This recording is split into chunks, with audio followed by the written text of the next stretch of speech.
Morning, gorgeous. Today was one of those mornings where I didn't feel like eating anything. Usually I'm hungry and I'll eat a sausage with eggs and avocado and sauerkraut and a cup of coffee. If it's not sausage, I'll eat a bacon or something with eggs, usually.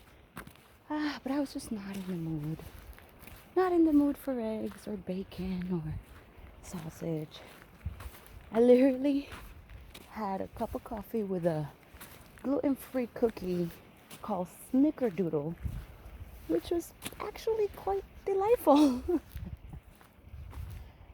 And you know what? I enjoyed it. It was so delicious. And I'm fine. I don't know, I didn't feel like eating. Sometimes I just get tired of eating the same thing. So I figure like I'm not in the mood for what I normally eat. Like what? It's okay not to continually do what you do just because that's what you do. It's okay to take breaks. It's okay to change your mind. People forget that we have the right and the capacity to change our mind and our views and our beliefs and our identities and our point of views. We could stand for something and then totally be against it. So, just because you bought into an idea doesn't mean you're always going to hold that idea. Sometimes that idea is fleeting. And at the moment when it reached you, it made sense. And then you mature or evolved and you no longer feel that way about it. And it's okay. It doesn't mean you're a bad person. It doesn't mean you're the greatest person. It means you're human, having a human experience. And changing your mind is part of life. And if people who hold you accountable for changing your idea, then you got to be careful with that, because that's an ideology, is an ism. It becomes extreme when people no longer want to be your friend because you're no longer doing what they're doing with the same idea, belief. And so that's a little concerning, because were they truly your friend, or did they only like you because you were just an echo chamber for them? And now that you're changing your tune, they're quick to say bye. So yeah, anyhow, walking my dog, even like that, I feel like that with tools and modalities of, I could be a whole month writing morning pages or doing some, like, I don't know, yoga or dance routines, and then I just get tired of it.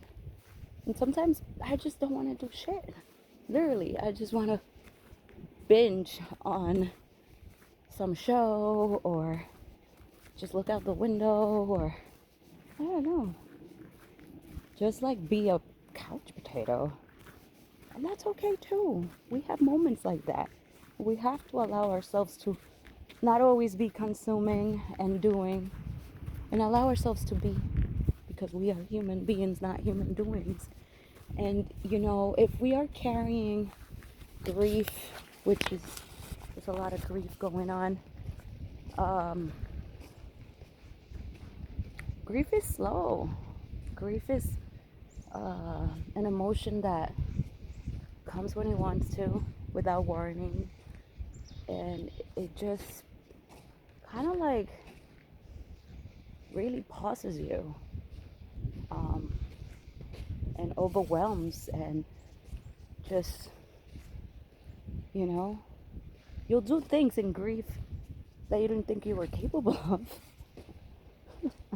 You'll eat things that you say you'll never eat, just because you're trying to feel and get out of it. You're just trying to, like, say, what the? Like, we don't do this. Wake up.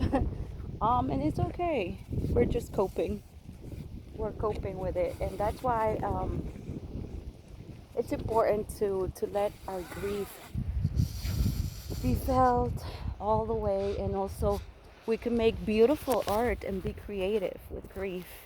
And I'm so grateful for my friend Marcia Cullen and Kathleen Rolio, who are having these wonderful creative grief rituals in which together we collaborate and process in community grief, which is something that we missed from our tribe days.